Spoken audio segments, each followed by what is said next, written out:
প্রিয় শিক্ষার্থী, কেমন আছো সবাই? আশা করি তোমরা অনেক অনেক অনেক ভালো আছো। আজকে আমি তোমাদের সামনে আবার হাজির হলাম পদার্থবিজ্ঞান দ্বিতীয় পত্রের আরও একটা অধ্যায়, তাপগতিবিদ্যা। তোমরা জানো এটা প্রথম অধ্যায়। তাপগতিবিদ্যা অধ্যায়ে আজকে আমরা ইঞ্জিন সম্পর্কিত যে অঙ্কগুলো আছে সেই অঙ্কগুলো শিখব। তো চলো আমরা ইঞ্জিনের অঙ্ক করার আগে সূত্র বলে দেখেন। তো ইঞ্জিন এখানে জানো যে এই চ্যাপ্টারে সাধারণত ইঞ্জিন দুই ধরনের আছে, একটা তাপ ইঞ্জিন আর একটা হচ্ছে কার্নো ইঞ্জিন। প্রথমে আমরা তাপ ইঞ্জিনের যে সূত্রগুলো আছে সেগুলো নিয়ে কথা বলবো। দেখো 1 নম্বর সূত্রে ডাব্লিউ সমান Q1 - Q2। এখানে ডাব্লিউটা কি? এখানে দেখো ডাব্লিউ হচ্ছে কাজ, ইঞ্জিন যে কাজ সমাধান করে সম্পাদিত কাজ। Q1টা কি? Q1 হচ্ছে গৃহীত বা শোষিত তাপ, ইঞ্জিন যে তাপ শোষণ করে বা গ্রহণ করে। Q2টা কি? ইঞ্জিন যে তাপ বর্জন করে সেই বর্জিত তাপ। আর ইঞ্জিনের দক্ষতাকে আমরা কী দ্বারা প্রকাশ করি? ইটা। এটা হচ্ছে কর্মদক্ষতা। তবে এখানে মনে রাখবা গৃহীত তাপ সবসময় বেশি হয় এবং বর্জিত তাপ কম হয়। তার মানে এখানে Q1 > Q2। এরপরে তাপ ইঞ্জিনের দক্ষতা নির্ণয়ের সূত্র ইটা সমান কাজ ভাগ গৃহীত তাপ। তারপর এটাকে ডাব্লিউর মান এখানে বসাই দিলে এটাকে এভাবে লেখা যায় Q1 - Q2 ভাগ Q1, অথবা এটা সমান লেখা যায় 1 - Q2 ভাগ Q1। আর দক্ষতাকে সবসময় শতকরায় প্রকাশ করা, সেজন্য একে আমরা 100% দিয়ে গুণ করে থাকি। প্রয়োজন হলে আমরা পার্সেন্টেজ উঠাই দিতে পারি। এরপরে আসো কার্নো ইঞ্জিন বা আদর্শ ইঞ্জিন বা প্রত্যাগামী ইঞ্জিন। তবে একটা বিষয় মনে রাখবা, আদর্শ ইঞ্জিন মানে এই নয় যে এর দক্ষতা 100%। কোনো ইঞ্জিনের দক্ষতা 100% তৈরি করা হওয়া সম্ভব না, এটা বিজ্ঞানীরা বলে গেছে। তার মানে আদর্শ ইঞ্জিন মানে এই ইঞ্জিনের দক্ষতা 100% না, 100% চেয়ে কম হবে, তবে তাপ ইঞ্জিনের চেয়ে অনেক বেশি হবে। কার্নো ইঞ্জিনের দক্ষতা নির্ণয়ের সূত্র হচ্ছে ইটা সমান T1 - T2 ভাগ T1, বা এটাকে লেখা যায় 1 - T2 ভাগ T1 × 100%। এখানেও শতকরা প্রকাশ করা। এখানে T1টা কি? T1 হচ্ছে তাপ উৎসের তাপমাত্রা, যেখান থেকে তাপ গ্রহণ করে সেটার তাপমাত্রা। আর T2 হচ্ছে তাপ গ্রাহকের তাপমাত্রা, যেখানে তাপ ইঞ্জিন বর্জন করে সেটার তাপমাত্রা। তো দেখো এখানে খেয়াল করো যে কার্নো ইঞ্জিনের দক্ষতা কিসের উপরে নির্ভর করতেছে? তাপমাত্রার উপরে। উৎস এবং তাপ গ্রাহকের তাপমাত্রার উপরে নির্ভর করতেছে, তাপের উপরেও কিন্তু নির্ভর করতেছে না। এই যে দেখো এখানে যে তাপ ইঞ্জিনের দক্ষতা কি কিসের উপর নির্ভর করতেছিল? এটা কিন্তু তাপের উপরে নির্ভর করতেছিল Q2 এবং Q1 এর উপরে। অর্থাৎ তাপ ইঞ্জিনের দক্ষতা নির্ভর করে তাপের উপরে, আর কার্নো ইঞ্জিন বা আদর্শ ইঞ্জিনের দক্ষতা নির্ভর করে তাপমাত্রার উপরে। এই বিষয়টা তোমরা খেয়াল রাখবা। এরপরে আসো এখানে যে দেখো T1 আর T2, এখানেও মনে রাখবা T1 সবসময় বড় হবে, T2 ছোট হবে, অর্থাৎ বড়টা T1, মানে T1 > T2। আর আরেকটা জিনিস মনে রাখবা, কার্নো ইঞ্জিনের ক্ষেত্রে সবসময় কি হয়? তাপ এবং তাপমাত্রা পরস্পর সমানুপাতিক হয়। তাহলে সেখান থেকে আমরা লিখতে পারি Q2 ভাগ Q1 সমান T2 ভাগ T1। এরপরে আসো কার্নো ইঞ্জিনে তোমরা জানো যে হচ্ছে চক্র থাকে, মানে একটা চক্রে 4টা ধাপ থাকে। প্রথম ধাপ এবং তৃতীয় ধাপ সমষ্ণ প্রক্রিয়া সংঘটিত হয়, এবং দ্বিতীয় এবং চতুর্থ ধাপ রুদ্ধতাপীয় প্রক্রিয়া সংঘটিত হয়। তো এক্ষেত্রে যদি এন্ট্রপির পরিবর্তন বের করতে বলে ইঞ্জিনের ক্ষেত্রে, তাহলে আমরা কি করব? তো এক্ষেত্রে মনে রাখবা দ্বিতীয় এবং চতুর্থ ধাপে যেহেতু রুদ্ধতাপীয় প্রক্রিয়া সংঘটিত হয়, এখানে কোনো তাপের আদান প্রদান হয় না। দ্বিতীয় এবং চতুর্থ ধাপে কোনো এন্ট্রপির পরিবর্তন ঘটে না।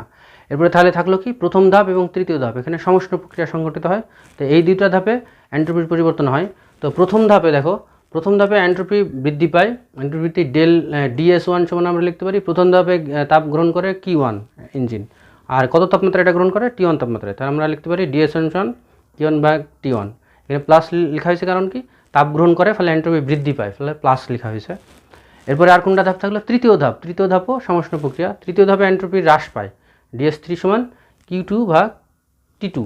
তৃতীয় ধাপে Q2 পরিমাণ তাপ বর্জন করে তাপগ্রাহকে কত তাপমাত্রায়? T2 তাপমাত্রায়। এক্ষেত্রে মাইনাস ব্যবহার করানো হয়েছে কেন? কারণ তাপ বর্জন করলে এন্ট্রপি হ্রাস পায়, সেজন্য আমরা মাইনাস চিহ্ন ব্যবহার করব। তাপ ইঞ্জিনের অঙ্ক করব। তো তোমরা জানো তাপ ইঞ্জিন গৃহীত তাপ এবং বর্জিত তাপের উপরে নির্ভর করে। চলো আমরা অঙ্কটা দেখি। একটি ইঞ্জিন 3500 জুল তাপ গ্রহণ করে এবং 2500 জুল তাপ বর্জন করে। ইঞ্জিনটি দ্বারা সম্পাদিত কাজের পরিমাণ ও দক্ষতা নির্ণয় করো। তাহলে এখানে দেখো যে এটা তাপ ইঞ্জিনের কথা বলছে, তার মানে এটা আদর্শ ইঞ্জিনও না, কার্নো ইঞ্জিনও না, বা প্রত্যাগামী ইঞ্জিনও না। তাহলে তাপ ইঞ্জিনের দক্ষতা নির্ণয়ের সূত্র আমরা জানি, যেটা তাপ দিয়ে করতে হয়। তো এখানে দেখো প্রথমে আমরা ডাটা লিখে নিই। দেওয়া আছে গৃহীত তাপকে আমরা Q1 সমান 3500 জুল গৃহীত তাপ দেওয়া আছে। বলছে বর্জিত তাপ Q2 সমান 2500 জুল বর্জিত তাপ এখানে দেওয়া আছে। আর চেয়েছে কি? সম্পাদিত কাজ W সমান কত বের করতে হবে? এরপরে দক্ষতা ইটার সমান কত বের করতে হবে। আমরা জানি যে প্রথমে আমরা কাজ বের করব। 1 নম্বর কাজ আমরা জানি W1 Q1 মাইনাস Q2। তো এখানে আমরা Q1 এবং Q2 এর মান বসাই দিই, তাহলে পাবো হচ্ছে 3500 জুল মাইনাস 2500 জুল, বিয়োগ করলে আমরা পাচ্ছি 1000 জুল। তাহলে আমরা তো কাজ সমান কত পেলাম, 1000 জুল। এটা হচ্ছে সম্পাদিত কাজ। এরপর আমাদের দক্ষতা বের করব। দক্ষতা বের করার সূত্র আমরা কি জানি, এটা সমান 1 মাইনাস Q2 ভাগ Q1 ইন্টু 100%। এটা শতকরা প্রকাশ করতে হয়। তাহলে আমরা মান বসাই দিই সূত্রে, তাহলে পাবো 1 মাইনাস 2500 ভাগ 3500 ইন্টু 100%।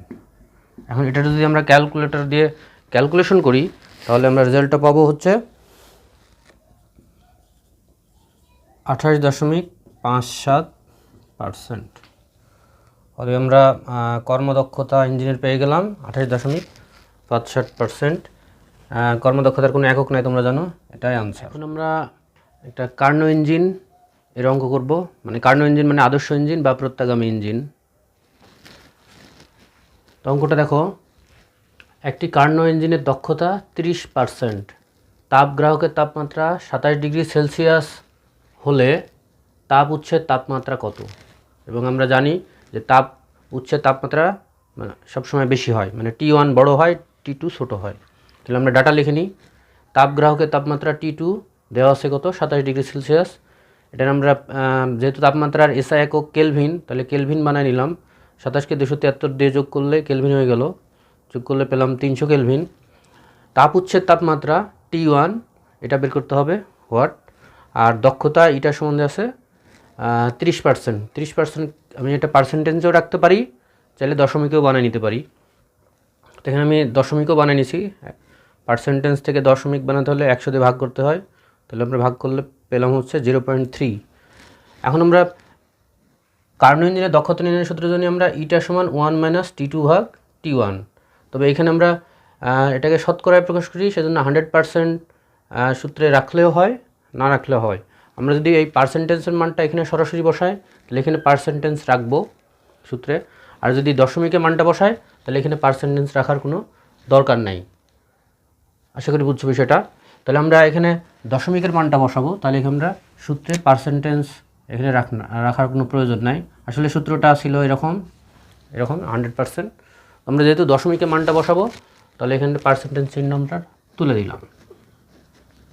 এবার আমরা মান বসাই দিই, বা আমরা লিখতে পারি ইটার মান হচ্ছে 0.31 মাইনাস T2 ভাগ T1। পক্ষান্তর করলে আমরা পাচ্ছি হচ্ছে T2 ভাগ T1 সমান হচ্ছে 1 মাইনাস 0.3। এটা বিয়োগ করলে হয় 0.7। বা এখান থেকে আমরা লিখতে পারি T1 সমান T2 ভাগ 0.7। এখন T2 মানটা আমরা বসাই দিই। T2 মান আমরা কত পেয়েছি, 300 কেলভিন। একক না লিখলেও চলবে, 0.7। অতএব আমরা শেষ পর্যন্ত T1 সমান পাচ্ছি, যদি আমরা ক্যালকুলেটর দিয়ে ক্যালকুলেশন করি, তাহলে এটা পাবো হচ্ছে 428.571। 428.571 কেলভিন। এখন এটা আমরা কেলভিনে অ্যান্সারটা রাখলেও হবে, তবে তোমরা চাইলে এটা সেলসিয়াসও বের করতে পারো। তাহলে সেলসিয়াসে বের করতে হলে কী করতে হবে, এখান থেকে 273 বিয়োগ করতে হবে। বা আমরা T1 সমান তখন লিখব 428.571 মাইনাস 273। 273 বাদ দিলে আমরা পাচ্ছি 155.571 ডিগ্রি সেলসিয়াস। প্রিয় শিক্ষার্থী, এখন আমরা আরও একটা অঙ্ক করব ইঞ্জিনের। দেখো, একটি কার্নো ইঞ্জিন 25 ডিগ্রি সেলসিয়াস ও 225 ডিগ্রি সেলসিয়াস তাপমাত্রার মধ্যে কার্যরত। ইঞ্জিন তাপ উৎস হতে যদি 4200 জুল তাপ গ্রহণ করে, তবে সম্পাদিত কাজের পরিমাণ কত। এখানে যেহেতু কার্নো ইঞ্জিন বলছে তার মানে আমরা বুঝতে পারছি এটা আদর্শ ইঞ্জিন বা প্রত্যগামী ইঞ্জিন। তো আমাদের ডাটা আমরা লিখে নিই। ডাটাতে প্রথমে কী আছে, তাপ উচ্ছেদ তাপমাত্রা। আমরা জানি যেটা তাপমাত্রা বেশি হবে সেটা হচ্ছে তাপ উচ্ছেদ তাপমাত্রা, যেটা কম হবে সেটা তাপ গ্রাহকের তাপমাত্রা। তাহলে 225 হচ্ছে তাপ উচ্ছেদ তাপমাত্রা, এই জন্য আমরা লিখছি চাপ উচ্ছেদ তাপমাত্রা T1 হচ্ছে 225 ডিগ্রি সেলসিয়াস। এর সাথে 273 যোগ করে কেলভিন বানিয়েছি, 498 কেলভিন। তাপ গ্রাহকের তাপমাত্রা 25 ডিগ্রি সেলসিয়াস T2, এটা 273 যোগ করে আমরা কেলভিন বানিয়েছি 298 কেলভিন। এরপর বলছে গৃহীত তাপ Q1 সমান 4200 জুল দেওয়া আছে। এখন আমাদের চেয়েছে হচ্ছে কাজ, সম্পাদিত কাজ। তো কাজ বের করতে হলে আমাদেরকে এই অঙ্কটা দুইভাবে করা যায়। তো আমরা এখানে বর্জিত তাপ আগে বের করে করতে পারি। তো বর্জিত তাপ Q2 সমান কত আমরা আগে বের করি। যেহেতু এটা প্রত্যগামী ইঞ্জিন বা কার্নো ইঞ্জিন, তো প্রত্যগামী বা কার্নো ইঞ্জিনের শর্ত হচ্ছে Q এবং T পরস্পর সমানুপাতিক, এবং সেক্ষেত্রে লেখা যায় Q2 ভাগ Q1 ইকাল টু T2 ভাগ T1। বা আমরা এখান থেকে লিখতে পারি যে Q2 সমান T2 ভাগ T1 ইন্টু Q1। এখন আমরা যদি মানগুলো বসাই দিই তাহলে পাবো হচ্ছে T2-র মান 298, T1-এর মান 498 ইন্টু Q1 হচ্ছে 4200 জুল। তাহলে এগুলো ক্যালকুলেশন করলে অতএব আমরা Q2 সমান পাবো হচ্ছে 2513.253 বর্জিত তাপ। কাজ W সমান আমরা জানি হচ্ছে Q1 মাইনাস Q2। তাহলে আমাদের Q1 তো দেওয়া ছিল 4200 জুল, মাইনাস Q2 পেলাম 2513.253, 1686.74 জুল। এটা হচ্ছে এই অঙ্কের আনসার। প্রিয় শিক্ষার্থী, আমরা এখন আরও একটা অঙ্ক দেখব। চলো। একটি কার্নো ইঞ্জিনের তাপ গ্রাহকের তাপমাত্রা 7 ডিগ্রি সেলসিয়াস এবং কর্মদক্ষতা 50%। এর কর্মদক্ষতা 20% বৃদ্ধি করতে হলে তাপ উৎসের তাপমাত্রা কি পরিমাণ বৃদ্ধি করতে হবে।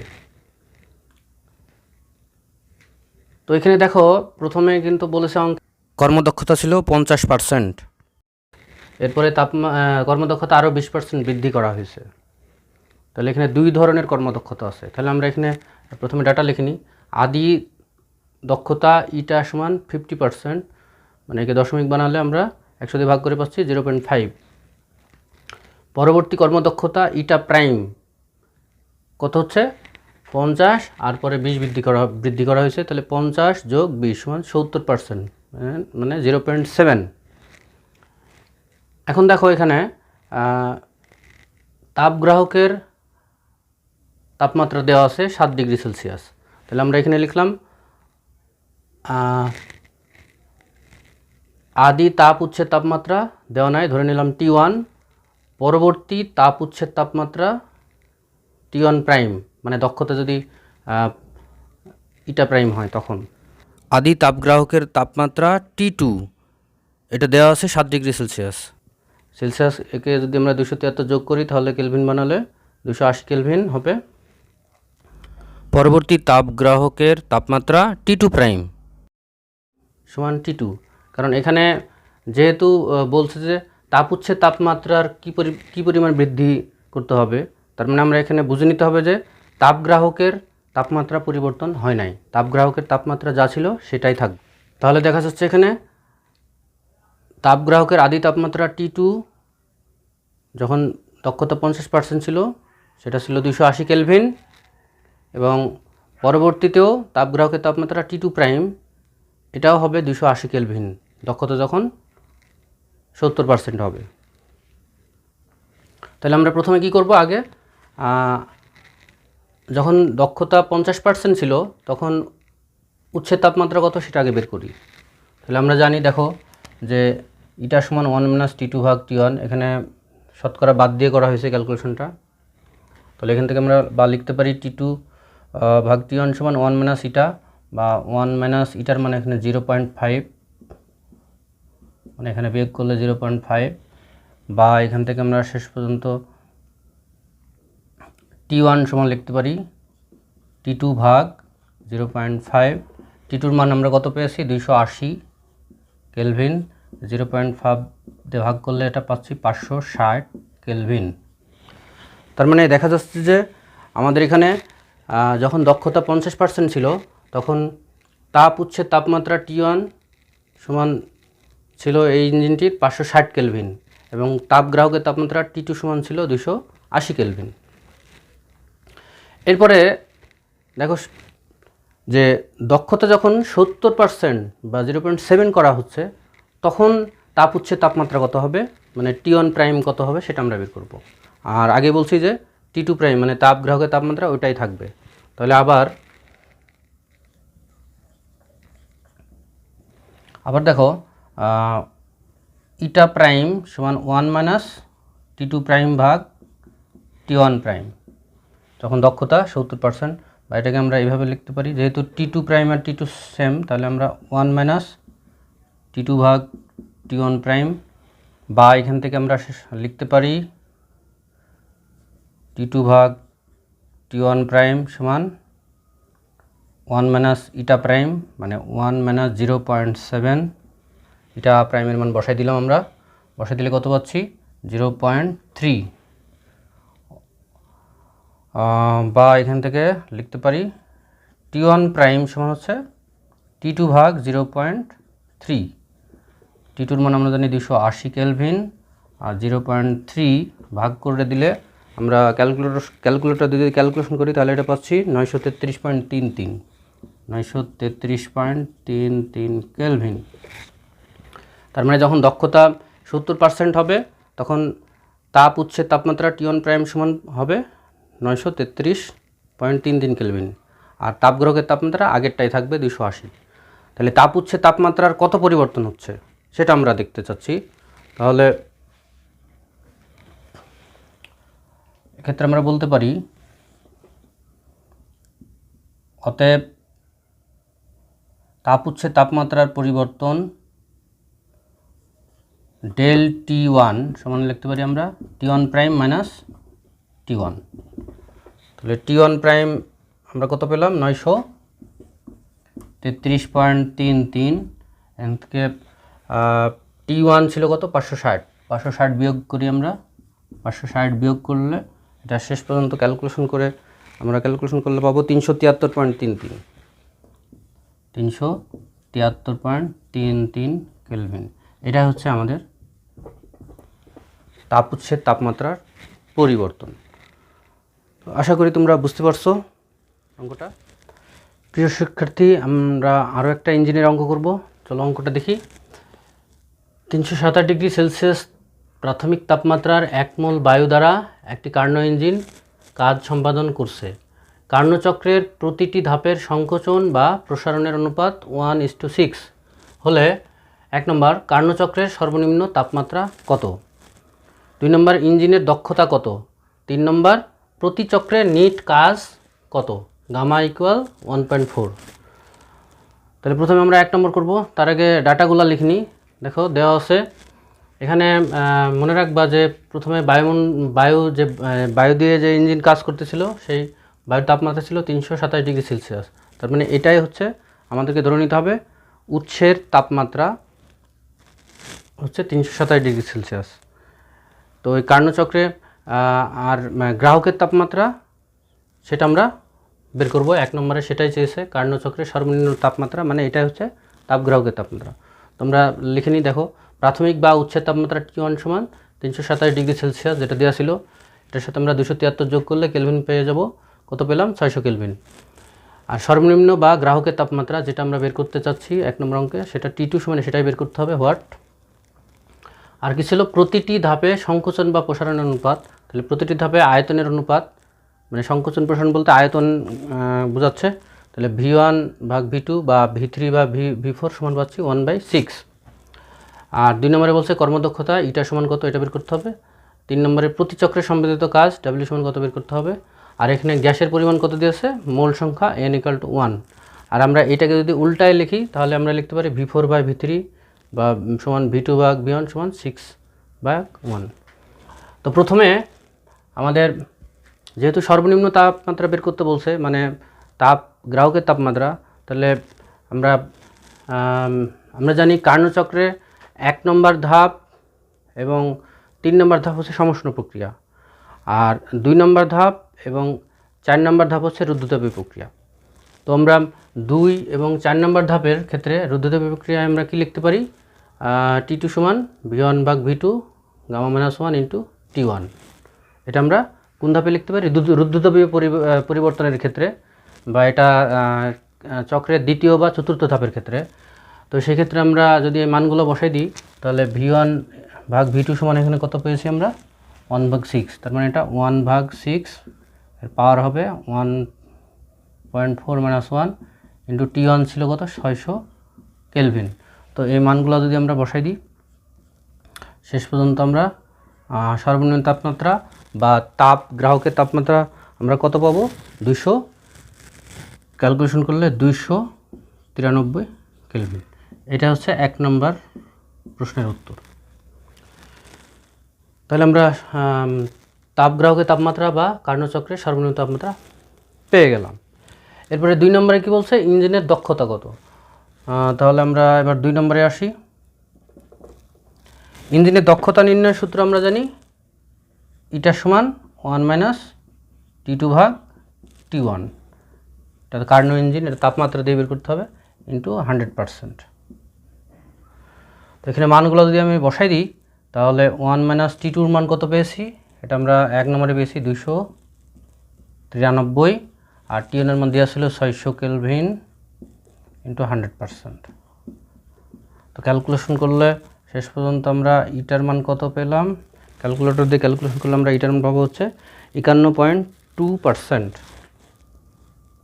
51.2%। এটাই হচ্ছে এই ইঞ্জিনটার কর্মদক্ষতা। এবার আমরা 3 নম্বর অঙ্ক করব, প্রতি চক্রে নিট কাজ কত।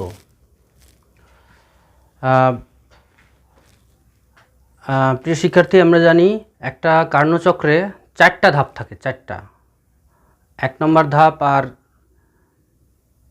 3 নম্বর ধাপ সমষ্ণ প্রক্রিয়া হয়, আর 2 নম্বর ধাপ এবং 4 নম্বর ধাপ রুদ্ধতাপীয় প্রক্রিয়া হয়। তোমরা এটা নিশ্চয় জানো। তো এই ক্ষেত্রে 4টা ধাপে মোট বা নিট কাজ কত হবে, 4টা ধাপের টোটাল কাজটা যোগ করে দিলে আমরা মোট কাজ পেয়ে যাব। তাহলে আমরা নিট কাজ W সমান লিখতে পারি W1 + W2 W3 W4। এখানে দেখো প্রথম 2টা কাজ আসলে ধনাত্মক হয়, সেজন্য এই 2টা কাজ প্লাস লেখা হয়েছে, আর শেষের 2টা অর্থাৎ তৃতীয় এবং চতুর্থ ধাপের কাজটা ঋণাত্মক হয়, সেজন্য মাইনাস লেখা হয়েছে।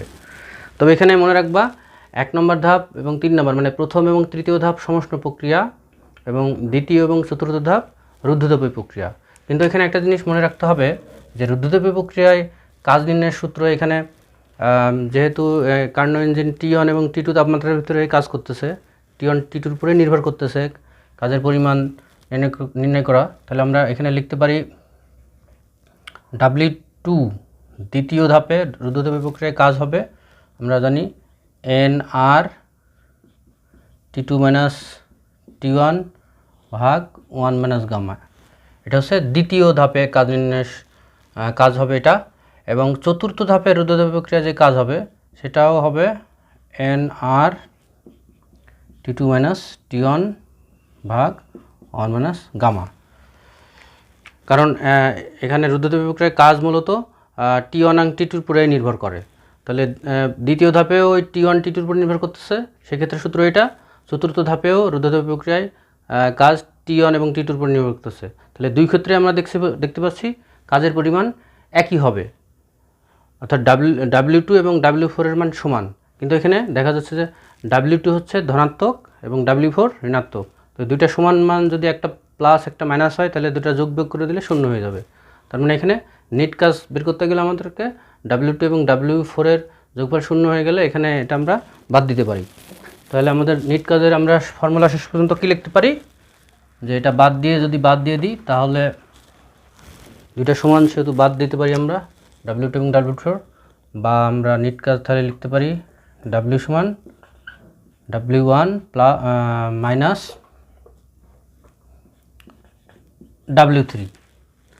এই দুটা প্রথম ধাপ এবং তৃতীয় ধাপের কাজ থাকলো দুইটা, W2 আর W4 শূন্য হয়ে গেল ওদের যোগফল।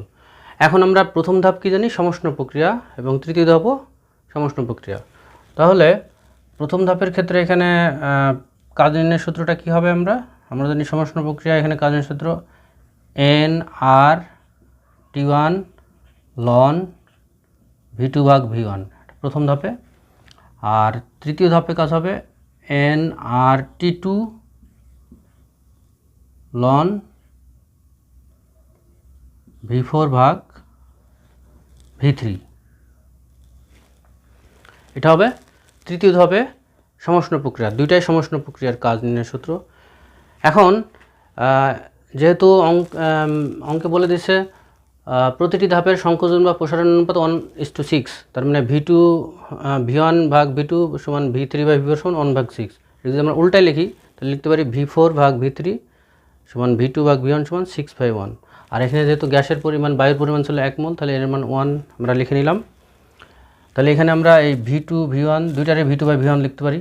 তাহলে আমরা শেষ পর্যন্ত W সমান কি লিখতে পারি, nRT1 ln, এটা তো V2 ভাগ V1 আছেই, এটারও আমরা V2 ভাগ V1 লিখতে পারি, V4 বাই V3 সমান V2 ভাগ V1। তাহলে এটা লিখতে পারি nRT2 ln V2 ভাগ V1। এখন কমন নিলে আমরা কি পাচ্ছি, কমন নিলে পাওয়া যাচ্ছে nR ln V2 ভাগ V1 কমন যাচ্ছে, nR ln V2 ভাগ V1 কমন গেলে থাকছে T1 মাইনাস T2।